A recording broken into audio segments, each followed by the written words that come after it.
Hello and welcome to Insight with Political Tours, the travel company led by reporters around the world. Before the war in Gaza, I doubt many people were aware of its name, but UNWRA, the United Nations Relief and Works Agency for Palestinian Refugees, is one of the oldest UN agencies established in 1950. The war in Gaza has thrust it into the headlines. Israel wants it disbanded, effectively accusing it of being complicit in terrorism, and numerous nations, including the US and UK, have suspended funding for it. Yet, it is the most single important agency providing support for Palestinians in Gaza, and the controversy, in my view, goes to the heart of the conflict in the Strip. We have with us Chris Gunness, who served as a spokesperson for UNWRA for almost a decade, from 2007 to 2017, and left the UN in 2019. Hello and welcome, Chris. It's my great pleasure to be with you. Thank you. Thanks so much. Let's just start off with a very basic thing. How did UNWRA come about, and then what does it do? UNWRA was voted into existence in December 1949 by the General Assembly, and indeed is technically a subsidiary organ of the General Assembly. It is mandated and answers to the General Assembly, which is an important point, which will relate to something, I think, later on in this conversation. It became operational on the ground on May the 1st, 1950, and it was essentially the UN and the world's response to the 1948 Middle East war. The Palestinians call it the Nakba, the catastrophe. The Israelis see it as the War of Independence. Whatever you call it, it displaced 750,000 Palestinians from Palestine. They were either driven from their homes or they fled. Those in the north of Palestine went up into Lebanon. Those in the northeast went into Syria. Some went into the West Bank, others went south into Gaza.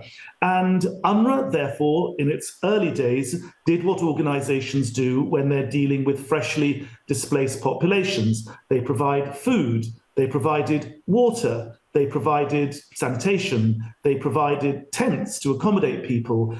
And that's, in the early days, what UNWRA did. However, UNWRA was premised on the notion that these refugees would have the right of return, that very quickly they would be allowed back into Israel, into Palestine, whatever you want to call it, and they would get on with their lives. However, the newly established state of Israel made it very clear quite quickly that they would not grant these refugees what is a universal right, the right of return. All people displaced by wars, wherever they are, have the right of return. That was denied this fresh Palestinian population. And so slowly UNWRA morphed from being an organization that was providing immediate humanitarian and emergency aid into an organization that started to address the longer-term development needs of this population. So it started schools, because the children of these new refugees needed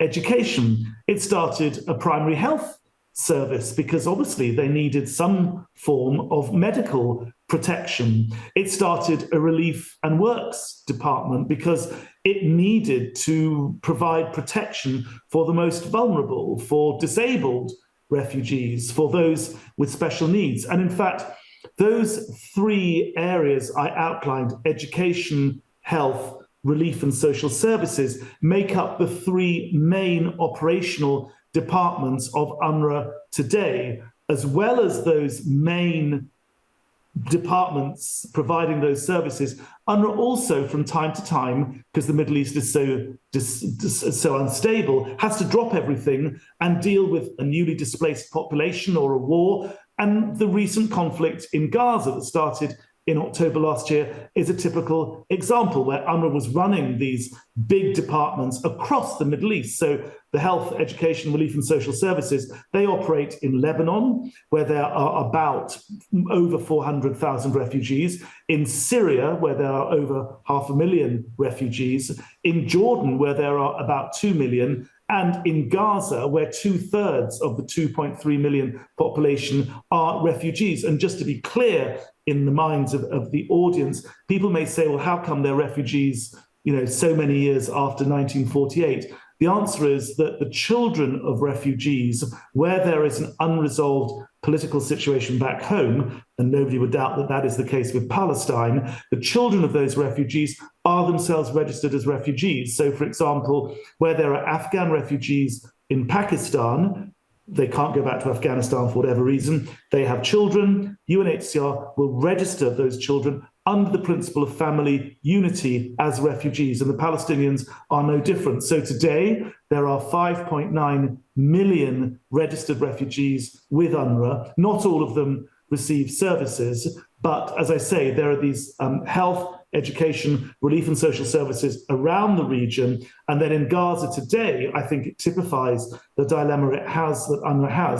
It is both providing emergency relief. So UNRWA facilities are filled up with over 1 million refugees, and they're having to provide water and sanitation, housing, food, all the things that refugees who've just been displaced need. But elsewhere in the region, it's also desperately trying to run an education department, a health department, and a relief and social services department.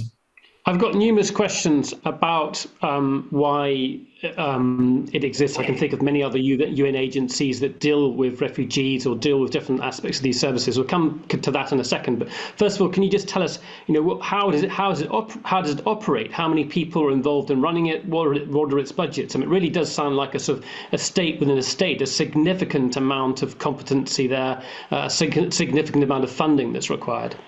Yeah, so I think you're right. That paradigm that UNRWA, don't think of it as a relief organization or a development organization. Think of it as a quasi-government. So UNRWA provides So first of all, how many staff? Over 30,000 staff, mainly Palestinians, working in Jordan, Syria, Lebanon, the West Bank, and Gaza. The vast majority, over 20,000 of those, are teachers, because the biggest program that UNRWA runs is the education department, over 700 schools for over 550,000 children around the region, about 150 primary health clinics delivering 7 million patient visits a year, and then social safety nets, a big food distribution program, for example, 1.2 million people in Gaza, but also social safety net for disabled, for women's groups, for all sorts of vulnerable people. How does it operate? It has, as I say, over 700 schools around the region. It has primary health clinics. And those who are registered with UNRWA, any of the 5.9 million who have a demonstrable need, they are eligible for UNRWA service. So for example, in Gaza, there are 13,000 staff. About 11,000 of those are teachers associated with UNRWA's education system. And I think, how does it operate? It operates with the support in most of these areas of the host government. So in Jordan, UNRWA has a very good relationship with the Jordanian government because it's delivering services which otherwise the government would have to deliver, health and education. In Syria, similarly, it has a good working relationship with the de facto authorities, with the government. And in Lebanon, too. The big problem is Israel. And I think it's important for your audience to understand that for Israel, UNRWA is a political threat. In my view, it's an empty threat. But from the Israeli perspective, UNRWA is an organization which they believe is pushing the right of return. So they believe that UNRWA is encouraging this 5.9 million refugees to take up the right of return, to go back to Israel/Palestine, and that the Israelis believe would dilute the Jewish character of the state. And there would be potentially 6 million, 5.9 million people demanding their rights. That would change the whole political makeup of Israel. So Israel sees that and sees what UNRWA represents as a major political threat. And that's one of the many reasons why, certainly since the 7th of October, the Israelis have been waging a very fierce political battle against UNRWA, both to discredit it by claiming that its staff took place in the awful attacks on the 7th of October, but also claiming that UNRWA is pushing the right of return. We can talk about those arguments, but suffice to say, that isn't something that UNRWA does. UNRWA believes the refugees should be consulted, like all refugees, about how they see their future. Do they want to go home? Would they rather go to a third country? Would they rather have local integration where they are? Which is classically the three choices which refugees anywhere in the world are given. So UNRWA is actually no different from the other UN agency, UNHCR, which gives refugees those three choices. I'll come back to the accusations leveled against UNRWA in a second, and we will spend some time talking about that. But I think it's just fair to say that this was one of the earliest agencies created by the UN. The UN had just been created a year and a half earlier. So do you think it would have been created now? Because there's so many other agencies that deal. You think of the World Food Programme, United Nations High Commission for Refugees, then the whole range of refugee agencies that deal with similar things to what UNRWA all does in one. I mean, good question. It's an accident of history that the Refugee Convention and UNHCR, the Refugee Convention was 1951 and the Middle East War was 1948. That's just how history tumbled out. And so to answer your question, no, I think if there was some major crisis involving a huge number of refugees in the Middle East now, and UNRWA didn't exist, then UNHCR, the United Nations High Commissioner for Refugees, they would deal with it.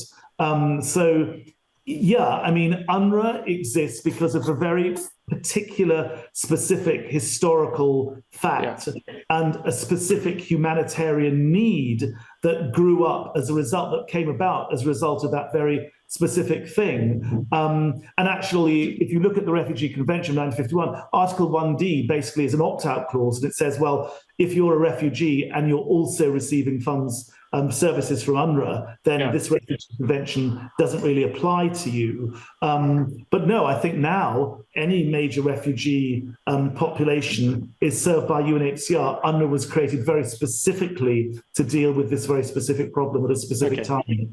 Okay, let's just talk about Gaza before the conflict, because I want people to understand both the geography of it, what it's like to live there, the kind of conditions that exist, and it's varied. I mean, I've spent some time there. There are areas that are incredibly densely populated, but also there's farmland, there's coastland, and one is very, very aware of UNRWA's existence. The schools are all over the place, the medical centres, every aspect of anybody's lives, I think, is involved with UNRWA in some way or other. Could you just talk a bit about what it was like to live in Gaza before this happened? Because I think that's when October the 7th happens, there's a significant, obviously a colossal shift. So let's talk about what life was like until that point. Well, it was a very beautiful place. It could be an amazing Mediterranean beach resort, frankly. It's 40 miles down. It's sort of almost oblongular, just, on the north coast of the northern border of Egypt, just on the Mediterranean. It's about 12 kilometers plus, depending, the line varies a bit going down, but think of an oblong just wedged right on that sort of western northern bit of Egypt, where Egypt and Israel kind of meet, Palestine, I should say. It's very varied. So in the north, it used to be, it's been completely destroyed now, but when I first went to Gaza in 2006, you go in through what's called the Erez crossing from Israel proper into Gaza, and on the left-hand side, you go through these beautiful olive and orange groves. The main food production area of Gaza was up in the northeast of Gaza, and there were big factories that made some juice and food and all sorts of things. Those groves, those orange and olive groves, they were completely destroyed. Just to ask a basic point, could it feed itself? I mean, I'm aware of the factories. It could, and not only that, but it was an export economy. Not only could it feed itself, but it used to export huge amounts of produce of all sorts, not just food, but also garments and all sorts of produce before fish, for example. And now, ironically, a lot of the fish that can't be sold in Israel is dumped in, or used to be before the war, used to be dumped in Gaza. Israeli fish production need to get rid of their own stocks. They dump it on Gaza. So no, I mean, Gaza was a place which could definitely and did feed itself. It was an export economy, and it was a very successful export economy. But just to finish the question you asked me, first of all, I mean, yes, in the north, you had this sort of whole agricultural kind of area. Yeah. And then going south, you drove through a couple of refugee camps, Jabalia, for example, which were refugee camps from 1948, the war, they fled into Gaza, UNRWA set up these camps. And these camps, as time went on, the physical grid of the camp, the original camps, remained. So these very, very thin roads, because they were just like lanes between tents in 1948. But because of the unresolved political problems, the refugees never been able to go back to their homes.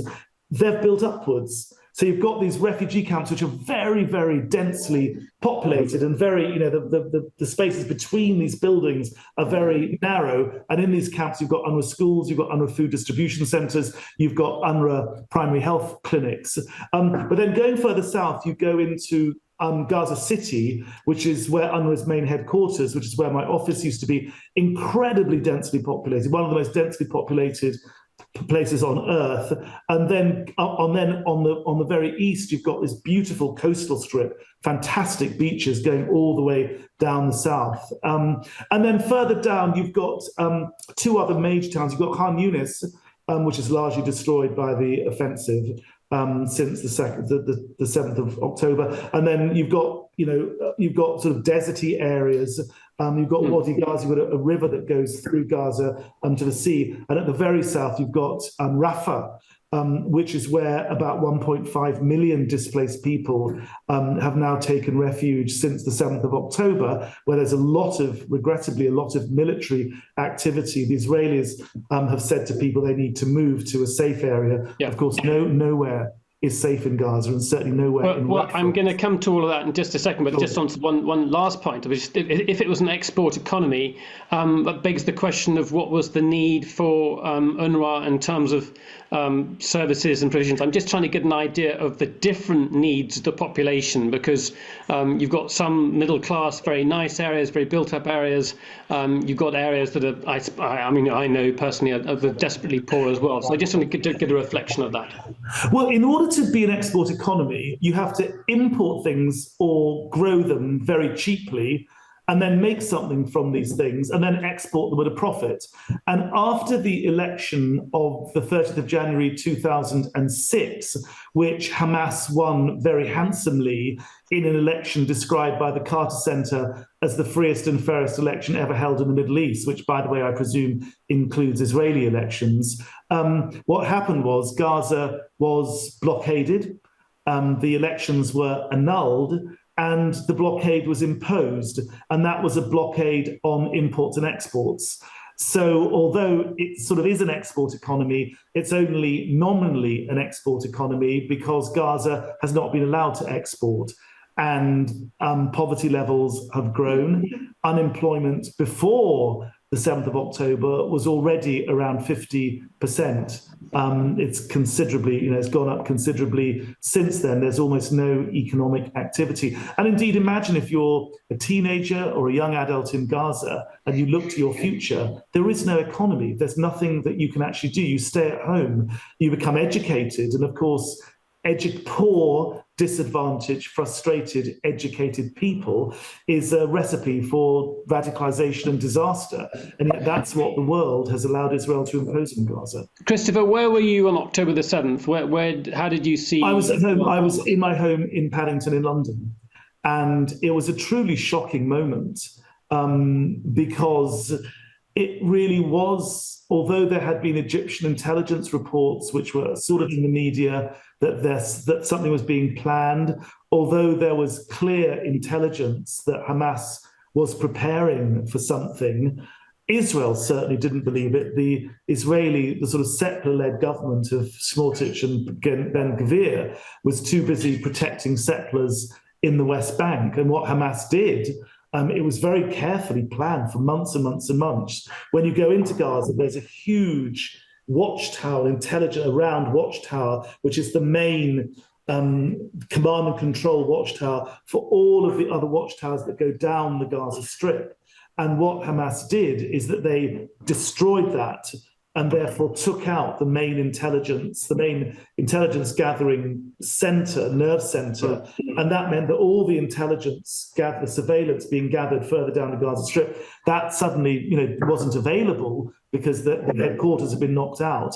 And they had very carefully pre-positioned at certain positions down the fence. There's quite a solid fence that the Israelis have built around Gaza. Gaza is unique in the annals of contemporary warfare in being a war with a fence around it. They don't have anywhere to flee. But Hamas had planned remote explosive devices in certain places down. So after, in the early morning, that main watchtower was blown up, there were these remotely detonated explosions which blasted holes in the fence, and then on tractors and with aerial machines, motorbikes and others, hundreds, it seems, of Hamas and Islamic Jihad, the other big militant organization in Gaza. They ran through and they attacked the various kibbutzim just adjacent to Gaza, and there was the Nova Music Festival. They killed people. There were all sorts of atrocities committed. And of course, this is now all coming out at the ICC, which has just accused 3 top Hamas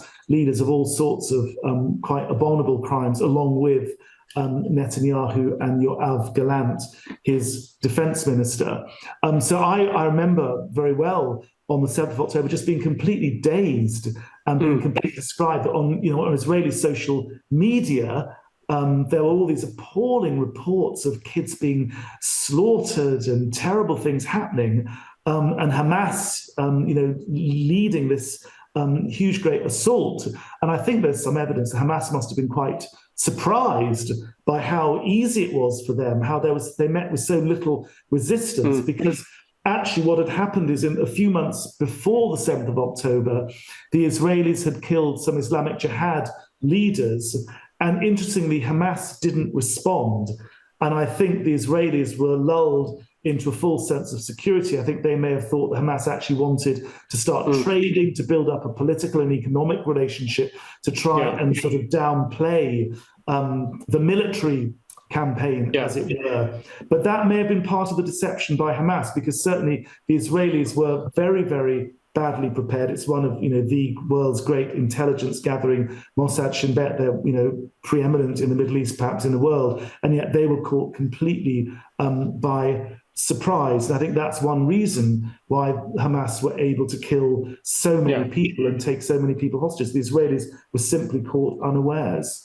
Here we are over 7 months later, and the bombing, that Israel's response to those atrocities is continuing. You and I have seen Israeli attacks on Gaza previously. I've spent time in 2008 looking at one. There was a significant one in 2009, and then there have been numerous ones since.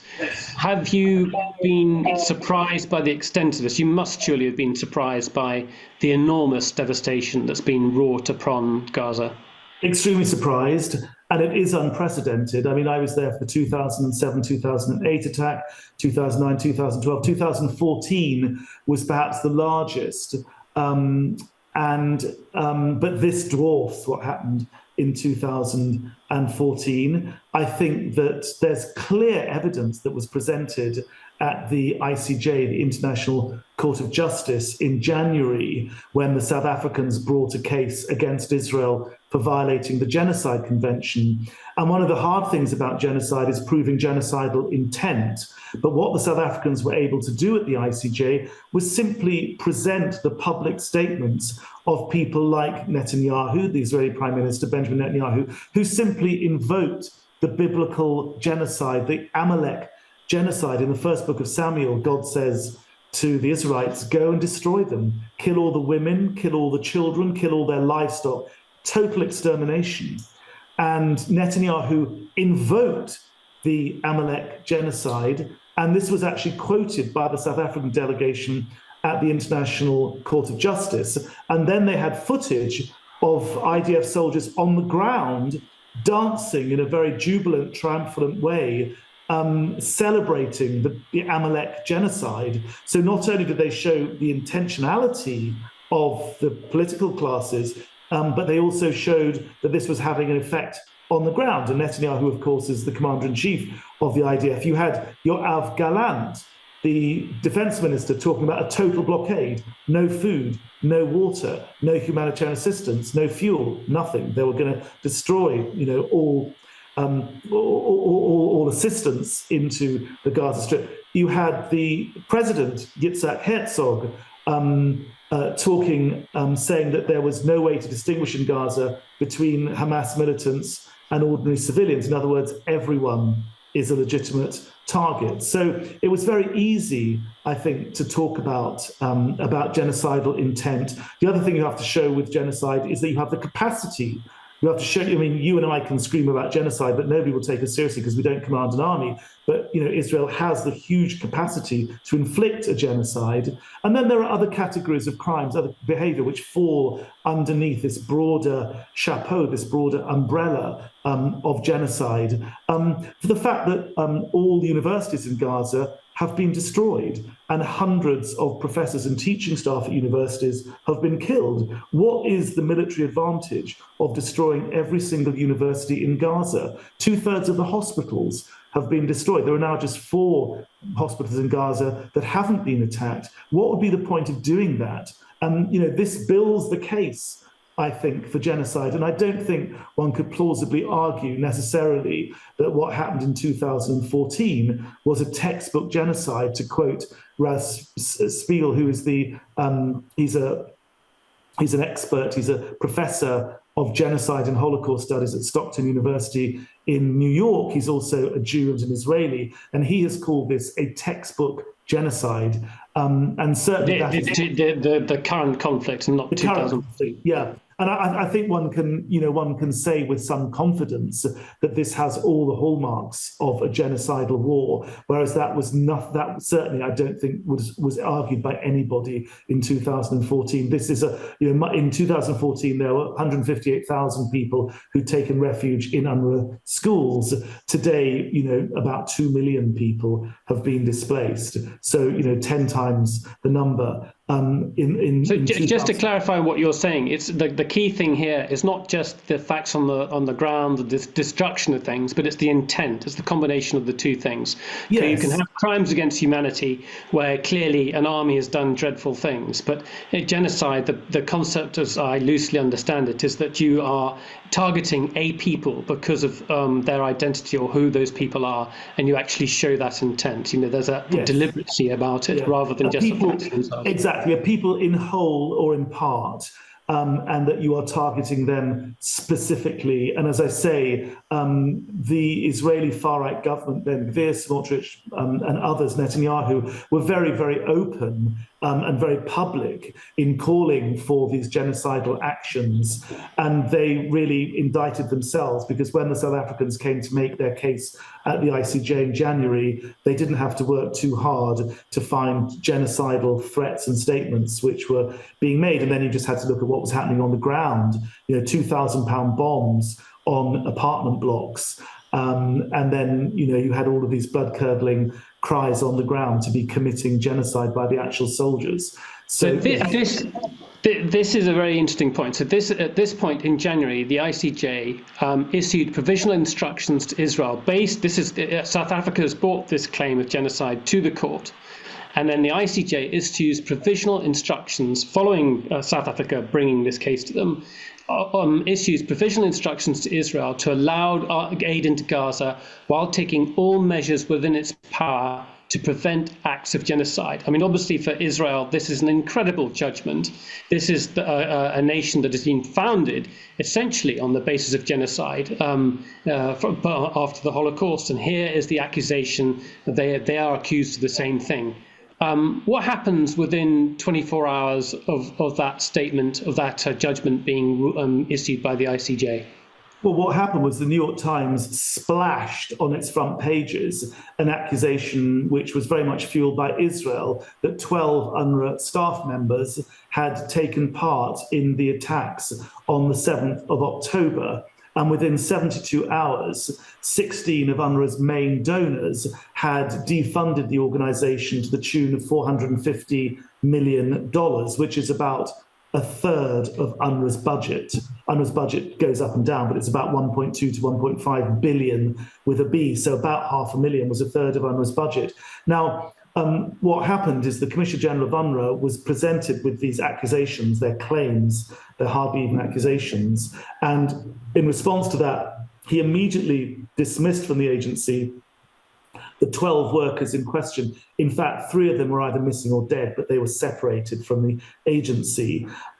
Israel, however, has never produced a shred of evidence to substantiate its claims against UNRWA. And indeed, there were 2 reports commissioned, one an internal report by the Office of Internal Oversight in New York, which is the highest investigative body in the UN system, but also the former French Foreign Minister, Catherine Colonna, was commissioned to do an independent and external investigation into these events. Her report was published about a month ago, and in it she very tellingly said that Israel had provided no evidence to substantiate its claims against UNRWA. And she also said that in terms of neutrality provisions dealing with staff neutrality issues, that UNRWA had a much better set of frameworks, but also track record and performance than the other UN agencies. So she essentially exonerated UNRWA.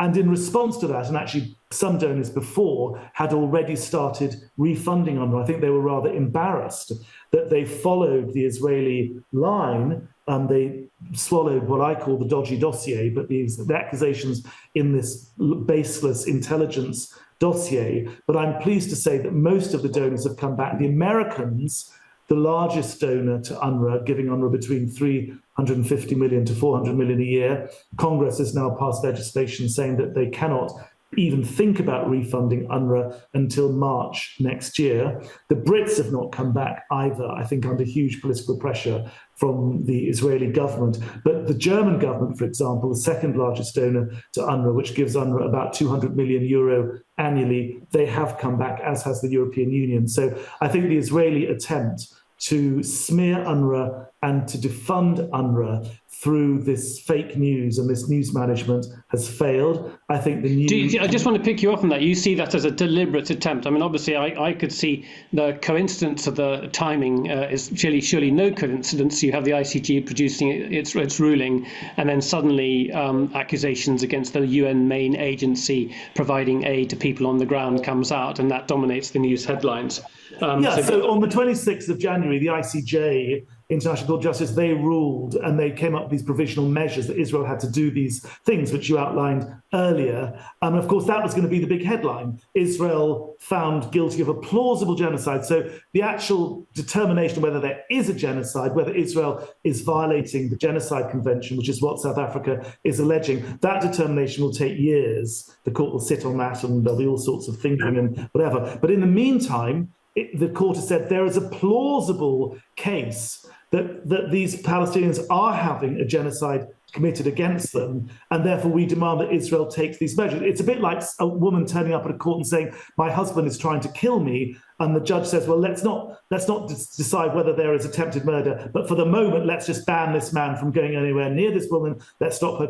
And it's a similar principle that the court said, well, before we rule on whether there is a genocide, we'll impose these measures just to make sure that a genocide, these people are being protected, because the Genocide Convention is about the prevention. It's called the genocide is against genocide, and it's to prevent genocide as well. So all state parties to the convention have an obligation to prevent it. So the court was saying Israel must take these measures to prevent genocide. But it was a huge blow to Israel, because the court was saying there is a plausible case of genocide here, and we need to protect the Palestinians from this genocidal behavior. Now, that was a big headline, but that very day, the 26th, the Israelis tried to get this all over the international media. Fortunately, only the New York Times, which is very pro-Israel paper, very pro-Zionist paper, was prepared to put it on their front page. Channel 4 was offered it, Sky News was offered it, the Financial Times was offered it. They all just said, well, there's no evidence here. How can we publish something for which there's no evidence? But the New York Times, of course, because it's so pro-Israel, went ahead with this. And but if there was no evidence, Chris, why did UNRWA fire those employees?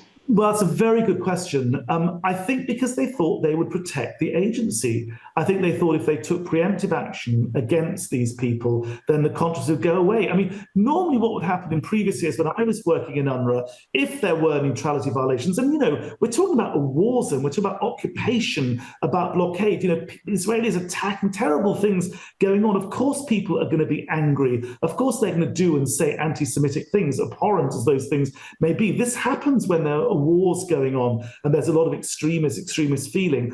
UNRWA, whenever presented with allegations of these sorts, would always investigate and would always take action, disciplinary action, up to and including dismissal from the agency, which, by the way, in Gaza consigns an individual, frankly, to lifelong poverty. But UNRWA would always take this. And we work with our donors to produce frameworks for dealing with these things, disciplinary frameworks, staff training, online training about neutrality, etc., educational textbooks, which were constantly reviewed to make sure that there was nothing which was problematic. So we'd work with our donors to do these things.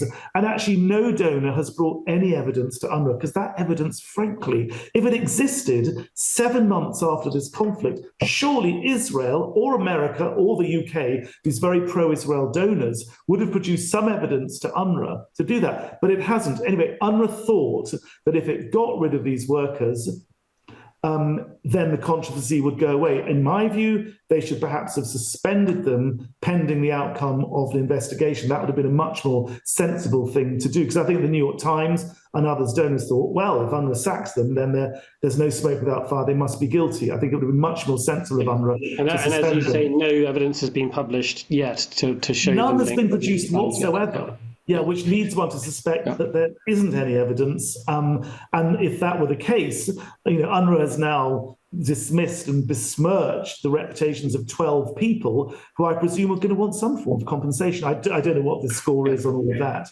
But yes, it's a very good question you asked. Why did UNRWA sack them? Well, it thought it was going to protect the agency. But in fact... I do raise a point. There were huge numbers of people involved in those attacks. And there were obviously some were highly organized, by Hamas. Others by other elements within, the Islamic Jihad, different groups going. But also there were people just running across and stealing stuff, and it seemed to be taking part of themselves randomly in those attacks. And there's evidence of that, I think, at the Nova Festival as well. And with 13,000 employees, it might have been quite possible that some of those employees were implicated in some way or other. Right. So where's the evidence? That's a very good question you ask. And Israel has gone as far as saying that 10% of UNRWA staff, that's 1,300 people, have affiliations with Hamas. Okay, well, first of all, what do you mean by that? So there was an election in 2006, a free and fair democratic election. Does anyone who voted for Hamas, are they affiliated with Hamas? The word affiliated, which is the one that the Israelis throw at UNRWA, it's very amorphous. What does it mean? And it's excellently indefensible. What does it mean? What does affiliation with Hamas actually mean? Anyway, Israel has produced no evidence against the 12, and it's produced absolutely no evidence for its wider allegation that 10% of UNRWA staff are affiliated with Hamas. And just to be clear on this, Nicholas, UNRWA every single year gives all of its staff lists to the host government. So the Syrian government gets a list of all the UNRWA staff members working in Syria. The Lebanese government gets the list of all of the UNRWA staff working in Lebanon. Jordan the same. And the OPT, the Occupied Palestinian Territory, and Israel as the occupying power also gets all of those lists. And they have never, ever produced any objections to any UNRWA staff members. It's only the day after, on the 26th of January, after the ICJ ruling on the genocide, do these objections suddenly appear. And that's why many people believe it was fake news and news management, and I'm certainly amongst those people. I do want to get questions. We've got about 20 minutes to go before we lose Chris. So please do put questions down in the Q&A box. I can see one from Tim Ripley, which we'll come to in just a second. But I know we've got lots of people watching in Australia and in the US and in the UK. So please do put your questions down so you can put them directly to Chris. Chris, this is essentially a distraction, isn't it? The attacking UNRWA is a distraction from the reality of what's taking place on the ground. 100%. I mean, it's not just a distraction. There is a very, I think, sinister political intent behind it. As I say, the Israelis, I think, believe that if you get rid of UNRWA, you magically get rid of 5.9 million refugees, and they won't want the right of return, and therefore they disappear as a factor in the Middle East peace process. Well, let's just imagine that tomorrow morning there's a ceasefire and people start talking about Middle East peace. As in all conflicts, refugees are created, and part of the post-war peace dispensation, all political dispensations after all peace agreements have an element which is about what you do about refugees. And the Palestinians are no different. And if you are going to have a stable and durable peace, it has to include some kind of resolution of the Palestinian refugee question. I mean, make no mistake, the Middle East will not be a stable place if there are 6 million stateless and homeless refugees. And I think the Gaza war is a very good illustration of that. Having a displaced population that has been stateless since 1948 and has been living in some of the most disadvantaged, vulnerable situations in a very unstable Middle East, that is a recipe for further instability. So unless and until these refugees are brought out of their statelessness and dispossession, the Middle East is destined to be an unstable place. And Israel is destined to live in a state of fear and uncertainty. Unfortunately, I mean, I say all this with deep regret. Let's take some questions now. So Tim Ripley, Tim, you go ahead with your question. Hello, Chris. Hi, Tim. Hello, good to hear from you. Very interesting talk. You talked about the Israeli news management, all this kind of stuff. I'm very aware, I've been to Israel a couple of times. They have a very sophisticated information operation. Could you explain a bit from your perspective how it works, who's in charge of it, how it functions, what are the main parts of it, and how does it reach into countries like Britain and influence our government? Tim, just say what you do as well, just to be clear. I'm a journalist. I cover the war in Bosnia, and I think I met you a couple of times in Sarajevo. And I write for defence publications and do commentary on the BBC and stuff like that. Well, Tim, our paths may have crossed when I was the UN spokesman Indeed. In the mid-90s, yeah. Working for UNWRA, the UN Protection Force, when we started. It's a very good question. And I have a lived proof of the way that the Israeli information machinery operates, because to be perfectly frank about it, I'm the victim of it. And I think what happened on the 7th of October is it's an anatomy of how it works, really. On the 7th of October, you had, first of all, the chief Israeli government spokesman, advised Netanyahu, Mark Regev, coming out and saying this was a surprise attack, an unprecedented attack. It came from nowhere. The clear message was, this has nothing to do with the blockade, which began in 2007, has nothing to do with the occupation that began in 1967, and it has nothing to do with the dispossession of the Palestinians that took place in 1948. This was Hamas attacking Israel from nowhere. Now, not only did Mark Regev put that out, the Israeli ambassador in London put it out. The Israeli ambassador in New York put it out. A host of Israeli ministers put it out.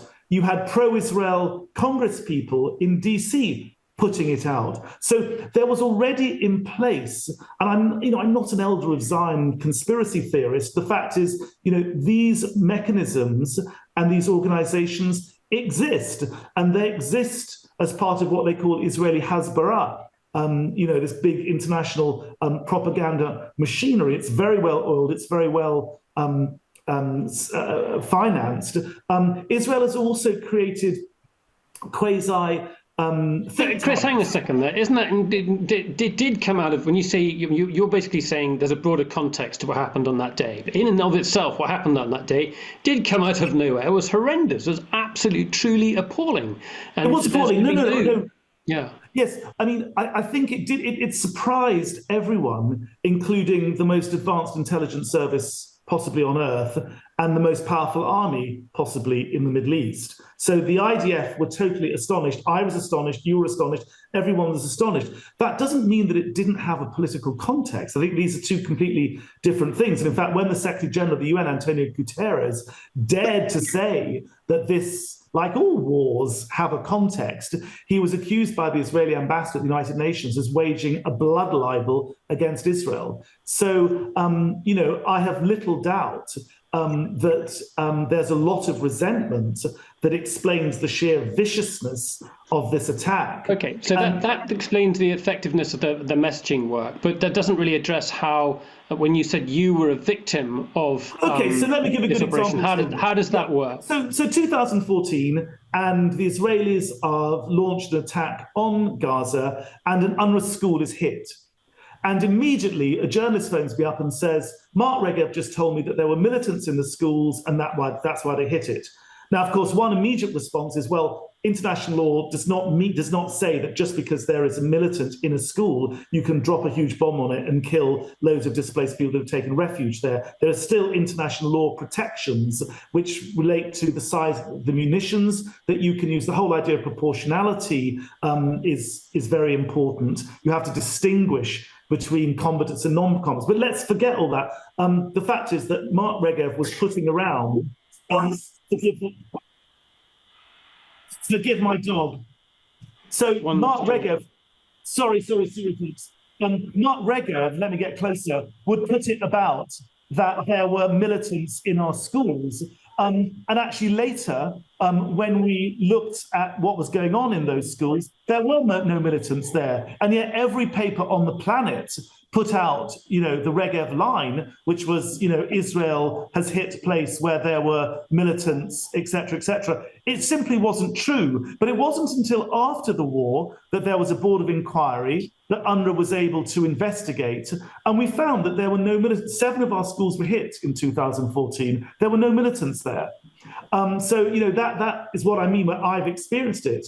But it was only months later when there was a board of inquiry that UNRWA put this stuff out. No journalist was interested in this story, sort of 3 months later. UNRWA I had probably about 30 public information staff working not just in Gaza, West Bank, Lebanon, Syria, Jordan. The Israeli Hasbara machinery is incredibly well financed. They have AIPAC in DC, in America. They have think tanks all around the place. They have organizations that are doing their work for them. They have politicians, the conservative Friends of Israel. How did they attack you? Did they attack you personally? How did they did they do things to undermine you or look at your personal life? Are there things that they do which is beyond the sort of norm of ordinary criticism of what you're saying? Yes, there were homophobic attacks against me. There were all sorts of attacks. I'm married to an Israeli. You can imagine how that went down. All of that sort of thing. All that. I'm not ashamed of it. There's nothing wrong with being married to an Israeli man. But I was attacked for all of these sorts of things. There was quite a sort of dirty tricks campaign that was waged against me. It was water off a duck's back. I saw it as a badge of honor. The great thing about these campaigns is that ultimately, as we saw with the 26th of January, ultimately they are exposed, right? Ultimately, the truth will come out. Unfortunately, a huge amount of damage has been done since then. UNRWA's defunding, this huge existential crisis that has faced UNRWA at a time of greatest need in Gaza. You've got UNRWA's operations being undermined, UNRWA's finances being undermined. So this huge political attack, which is the result of this massive great lie, the mother of all lies, has been told about UNRWA. So yes, I've personally been the victim of it. As I say, it just made me more determined to do my job as a public information. Chris, what are your concerns now for Gaza? It really is. It's incredible that this war has gone on for so long. We know that the aid is not getting through. It's been mentioned by governments. It's been mentioned by the courts. And yet it still seems to drag on. What are your concerns? Where do you have any sense of where this is leading? Yeah. And so right now, right now in Gaza, you've got 300,000 displaced people in the north of Gaza, and they are literally starving to death. So, Cindy McCain, has the head of World Food Programme, very close to the Biden administration, wife of Senator McCain, she has said publicly that there are people starving to death. United Nations Children's Fund, UNICEF, have made it clear that children are starving to death. And at the same time, Israel, which has drawn there's a road created across the middle of Gaza, following what's called Wadi Gaza, which is like a river. They have built a barrier across that, and they've put a checkpoint, and they're not allowing aid in any effective scale into northern Gaza. So people are literally starving to death as you and I are speaking now in Gaza. In the south around Rafah, you've got about 1.5 million people. The numbers are varying because some people are going back to Khan Yunis, the town north of Gaza. Some people are going back to their homes in Gaza City simply because they think if they stay in Rafah, they'll get bombed. You've got this Lavender AI system.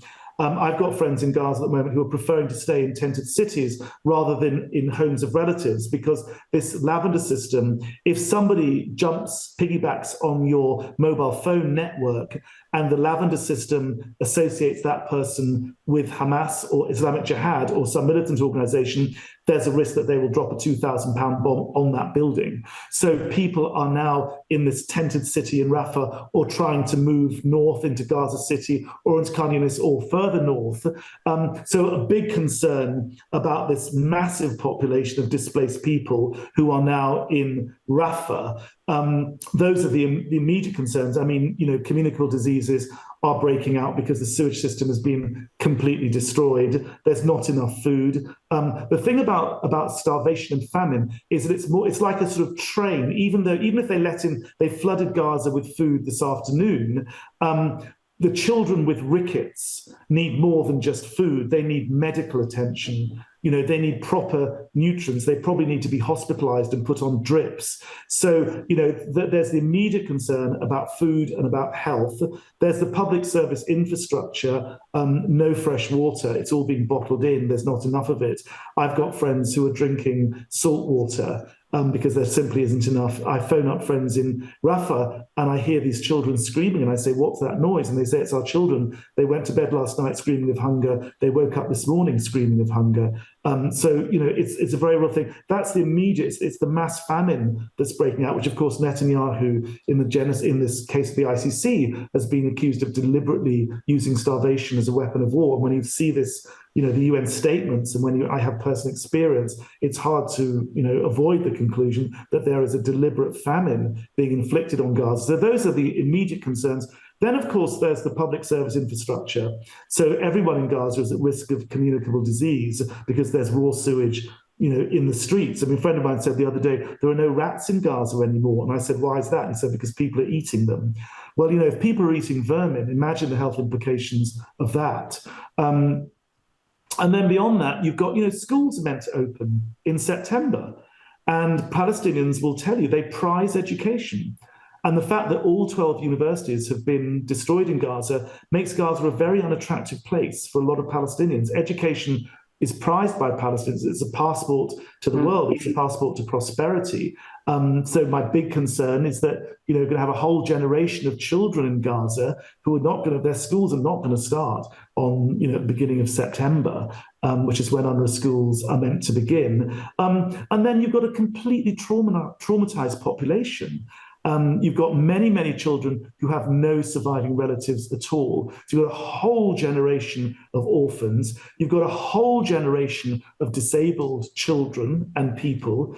You've got a whole generation which needs psychosocial counselling as never before. You've got a huge housing problem. 60% of Gaza's housing stock has been completely destroyed. So where are these people going to live? That's why there's concern that they're going to be ethnically cleansed or displaced into the Sinai, into Egypt. Where they should actually go, I think, is that Israel which has plenty of space in the Negev, should provide a huge tented city. Israel, can bring in water and food and electricity and all the things that are needed for a temporary population. That would be the sensible thing to do. Israel, as the occupying power, has obligations under international law, under the Fourth Geneva Convention, to supply all sorts of services to the population that is occupied. So there's the longer term humanitarian concerns. And then there's the concern about Gaza as a viable place. I mean, clearly once Gaza has been rebuilt, which will take years, the United Nations Mine Action Service calculated the other day that there were 37 million tons of rubble in Gaza. And they say that typically in a war, 10% of all the munitions that go in remain unexploded. So you've got thousands and thousands of unexploded pieces of ordnance which need to be defused and taken away. So the longer term viability of Gaza is a major, major concern also. But of course, behind all that, this is very much feeding into the far-right political agenda in Israel. They don't want Gaza to be a livable place for Palestinians. You have Ben-Gvir, the security minister, and other politicians in Israel making it quite clear that they want the Palestinians to leave and they want Israel to resettle Gaza, as indeed they want the West Bank back as well, which is why we've not talked about the West Bank, but there's huge settlement expansion in the West Bank as well. Chris, I think there we're going to have to wrap it up. We haven't sort of dealt with the political considerations, what might be, what would be put in place at the end of this war. But I think it's very difficult to do so without any clarity about what Israel wants. I know you're quite strong on making sure that Arab countries step up to the plate and provide financial support for the Palestinians, and certainly for UNWRA as well. And that's been something you've been speaking about recently. But there we shall leave it. Thank you very much indeed for your time and answering these very difficult questions. My pleasure. It's a great honour and a privilege, and I'm very glad to have had the chance to talk to you, Nicholas, and also to Tim and to others. Thank you very much for having me.